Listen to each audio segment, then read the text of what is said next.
नारियल फोड़ करके क्रेडिट लेने का काम करते हैं। इंसान के हर कर्मों का रिजल्ट 5 साल के बाद आता है।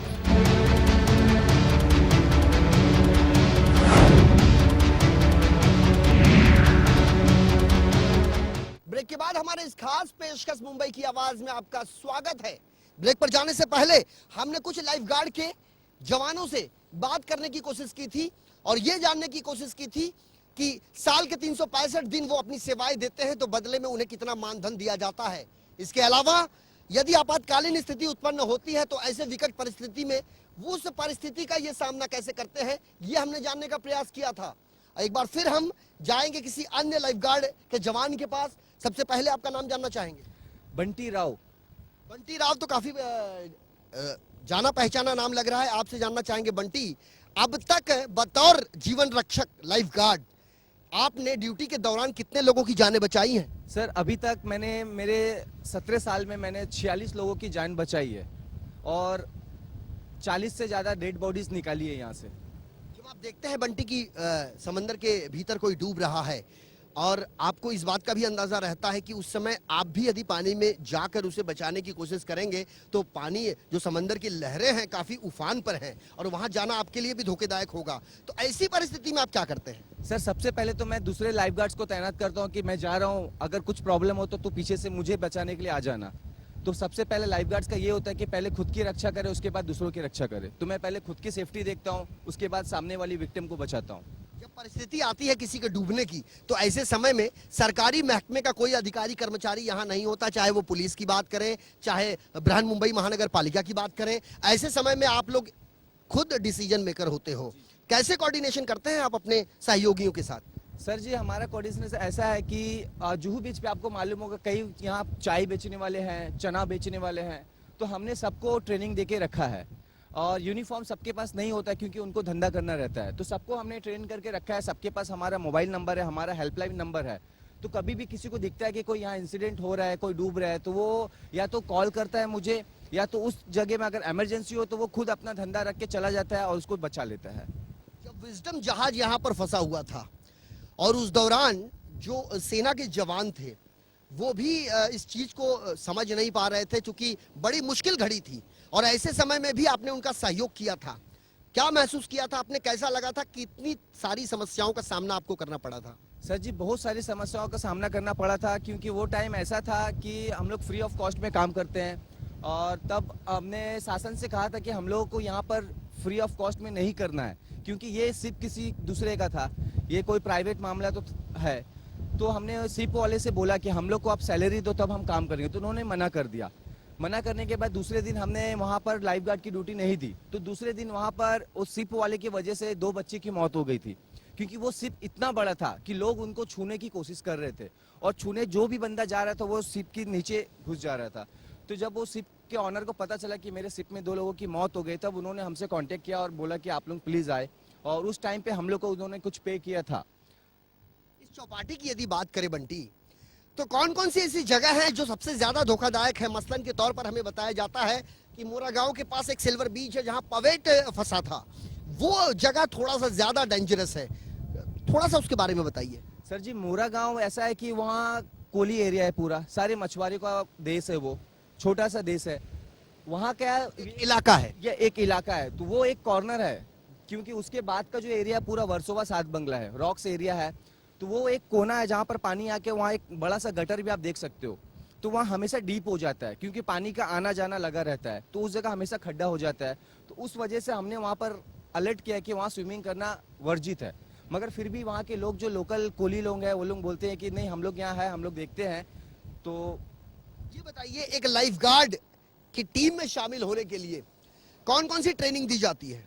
सर जी सबसे पहले तो हम लोग डिजास्टर मैनेजमेंट, सिविल डिफेंस के वहाँ से हम लोग फर्स्ट एड की ट्रेनिंग दी जाती है और रेस्क्यू टीम के बारे में, पानी के बारे में हम लोग समझाते हैं, फिर उसे फर्स्ट एड बताते हैं। उसके बाद हमारे यहाँ पे जुहू बीच पे लाके ओपन सी में हम लोग उसकी स्विमिंग की ट्रेनिंग करवाते हैं और जब वो ट्रेनिंग पास हो जाता है तब उसे हम लाइफ गार्ड में ज्वाइन करवाते हैं। हमारे पास ये भी खबर है बंटी कि ऑस्ट्रेलिया से बाकायदा आपको कॉल आया था, उन्होंने आपको बुलाया था। थोड़ा सा ये बताने का प्रयास कीजिए कि ऑस्ट्रेलिया से जो कॉल आया था वो यहाँ के किसी गवर्नमेंट बॉडीज से कोऑर्डिनेट करने के बाद आया था कि डायरेक्ट आया था? सर जी ऐसा था, गणपति 2011 गणपति के टाइम पे मैंने 3 बच्चों को एक साथ बचाया था। तभी मुझे जेट स्की मेरे पास था, किसी ने मुझे डोनेट किया था जेट स्की हमारी कंपनी को, तो मैं जेट स्की लेके राउंड पे था और 3 बच्चे की उस टाइम पे बहुत बुरी तरह से वो पानी में फंसे थे। उनकी किस्मत थी कि मुझे दिख गया और मैं जाके तीनों को सेव किया।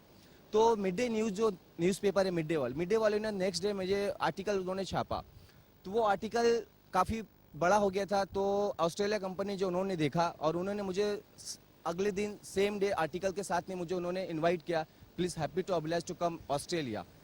बट उस टाइम पे मेरे डॉक्यूमेंट्स पूरे नहीं थे, इस वजह से मैं ना जा पाया। My bad luck. ये बहुत ही दिलचस्प और आश्चर्यचकित, हैरत अंगेज कर देने वाली बात है कि बंटी की जाबाजी की जो कहानी है वो ऑस्ट्रेलिया ने देखी, सुनी और उन्होंने इन्हें कॉल भी किया। लेकिन यहाँ के स्थानीय गवर्नमेंट बॉडीज ने यह जहमत भी उठाने की कोशिश नहीं की कि बंटी को सम्मानित किया जाए। 3 डूब रहे बच्चों को अपनी जान पर खेलकर बंटी ने किसी तरह समंदर के बाहर सुरक्षित निकाला। और ऐसे बच्चे का, ऐसे साहसी युवक का हौसला अफजाई करना चाहिए, लेकिन यहाँ के लोगों ने इतनी भी सुध बंटी की नहीं ली। आपका नाम जानना चाहेंगे? हमारा नाम सर दिनेश कुमार पासवान है। कितनी उम्र है आपकी? हमारा सर 21 है।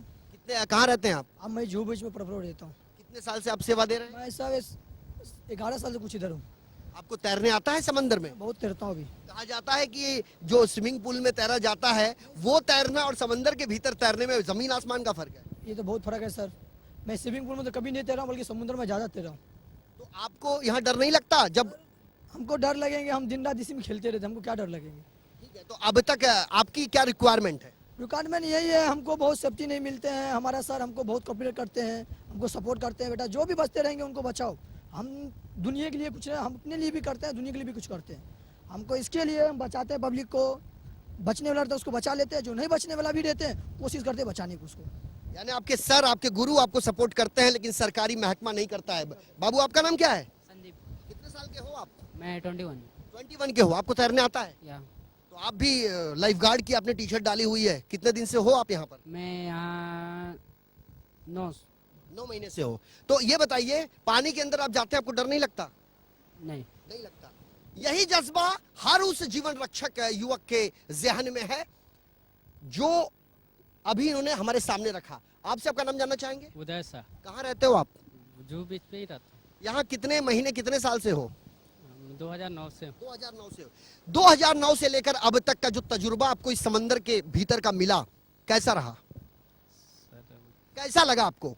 अच्छा लगा। और आपको किन किन कठिनाइयों का सामना करना पड़ता है? पानी में जाना पड़ता है, पब्लिक को आवाज़ देना पड़ता है, नहीं सुनते हैं कुछ पब्लिक, कुछ लफड़े झगड़े भी कर लेते हैं। यानी कि बचाने के लिए भी कई प्रकार की चुनौतियां हैं इनके सामने। हमारे साथ यहाँ पर और भी कई लोग हैं। आपसे आपका नाम जानना चाहेंगे? मेरा नाम यशलीला है। मैं 2009 से सर के साथ जुड़ा हूँ। मैं लोकल बॉय हूँ, यहाँ के रहने वाला हूँ। अब यहाँ के रहिवासी हैं तो कई चीजें आपको पता होगी कि कौन सा ज्यादा खतरनाक क्षेत्र है, परिसर है, कहाँ ज्यादा लोग डूब सकते हैं, ये सब तो आपको पता होगा। एक ये पॉइंट है, एक टुलिप का पॉइंट है, उधर दोनों खतरनाक रहते हैं। और जेल मैरियट यहाँ पे साल में सबसे ज्यादा परेशानी वाला समय कब रहता है? गणपति और बारिश। गणपति और बरसात का समय रहता है। हाँ, हमने तो देखा है कि बरसात के समय कभी कभी तो समंदर अपनी मर्यादा तोड़ देती है। वो तो उसका कुछ लांग प्लान नहीं, कभी भी तोड़ सकता है, अभी भी तोड़ दे उसका चले तो समंदर जो इस आर्थिक राजधानी मुंबई को तीनों तरफ से घेरे हुए है, यदि वो मर्यादा तोड़ दे तो सब कुछ समाप्त होने में देर नहीं लग सकती।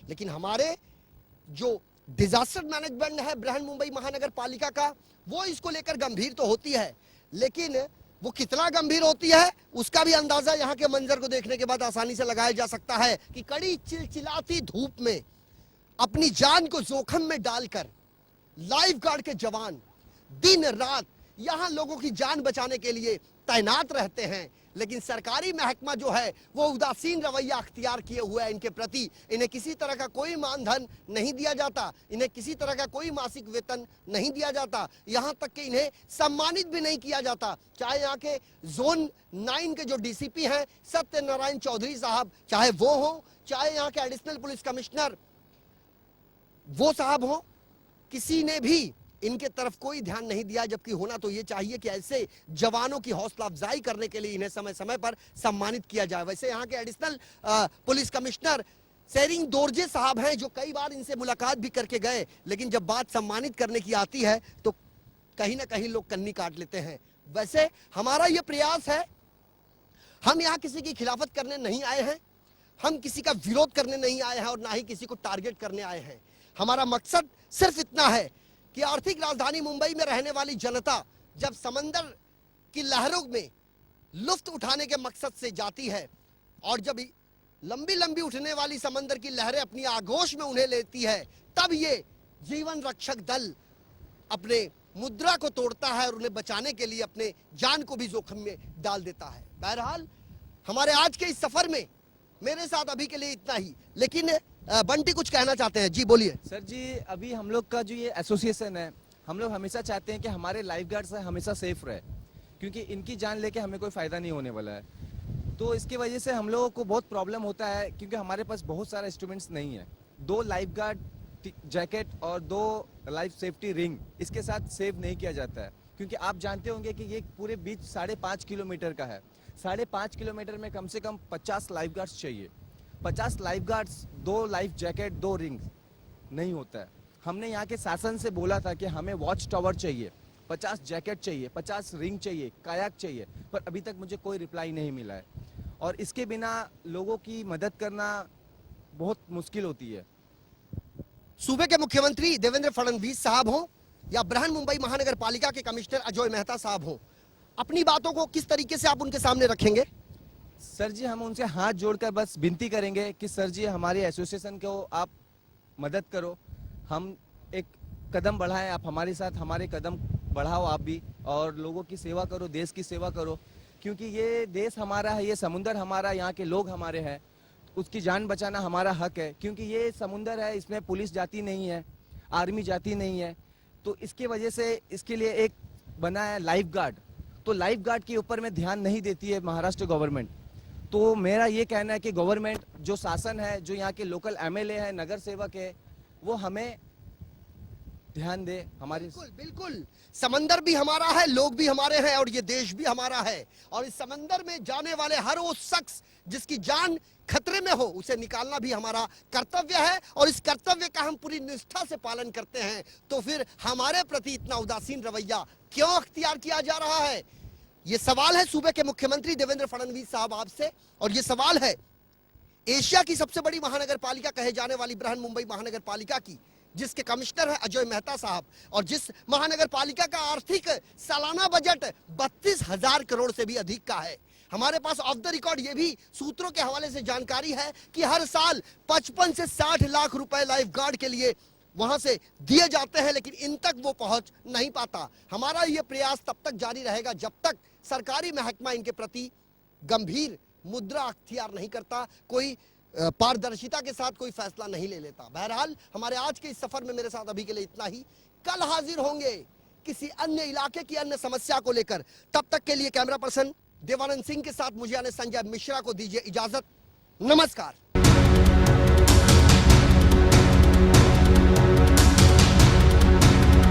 नारियल फोड़ करके क्रेडिट लेने का काम करते हैं। इंसान के हर कर्मों का रिजल्ट 5 साल के बाद आता है।